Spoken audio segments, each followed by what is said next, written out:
Alright guys, today I can finally give you my Suicide Squad El Debate movie review, and I have to say to you guys, this movie was not your typical DC animated New 52 type of movie, because this used its R rating to the fullest extent. So,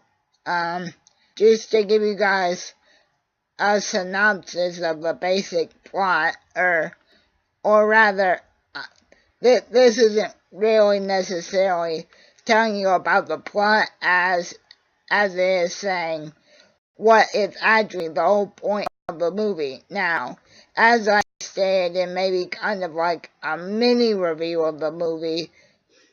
the reason the movie is called Hell to Pay is because in this movie, Deadshot, Captain Boomerang, Killer Frost, Copperhead, Harley Quinn, and Bronze Tiger are basically sent by Amanda Volger to retrieve this special get out of hell free card, as I stated. Now, it's actually very interesting the type of direction that the movie takes, because this movie, like I said, Task Force X's objective in this movie is to literally get the special card back from back to Commander Volger, because she is dying supposedly of this rare brain condition, or possibly brain cancer, and it's basically the Suicide Squad's job to basically get her this card back at whatever the cost. And as a reward, they all get a year sliced off of their sentences. And Deadshot, obviously, being the sort of main focus of the movie, which it's really Deadshot, Captain Boomerang, and I guess you could say Bronze Tiger mostly, that are the focus of the movie. But basically, that they're to get the get out of hell free card for Lawler, so that when she dies from this cancer, she doesn't have to worry about falling into the pits of hell for all the sins that she's committed. But also in this movie, we see the return of Reverse Flash, aka also known as Zoom, in this movie, and that just blew my mind right from the very beginning. But it's actually a very interesting story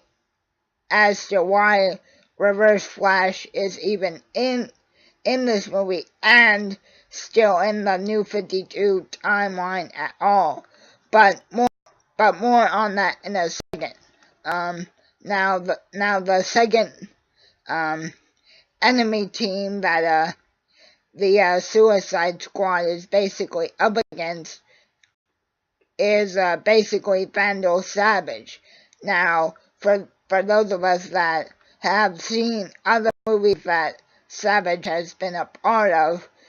or read the comics, you will know that Vandal is basically this 5,000-year-old caveman that's been given immortality, but in the past 10 years, from all the people being born with special powers, or being biohumans, or mutants, I guess you could call them, to give an X-Men reference there. Be, be, because of having to deal with so many people like that, Vandal has actually come close to death several times because although he's immortal, his body has gotten weaker, and if he gets injured enough, he can succumb to his injuries. However, Reverse Flash and his team sort of eventually managed to catch, to basically hold Killer Frost hostage, and Bronze Tiger, Deadshot, and the rest of the team basically have to go and save her. Now, Zoom actually convinces Killer Frost to sort of betray the Suicide Squad. But first, he actually frees her from the bomb apparatus that's been fused into her neck, and this is something that's shared in all members of Team X, because that's the sort of dark cloud that Amanda has hanging over their heads. Well, like if they don't do what she wants when she wants it, she can basically, and I mean literally, blow your head off. So, but in the end,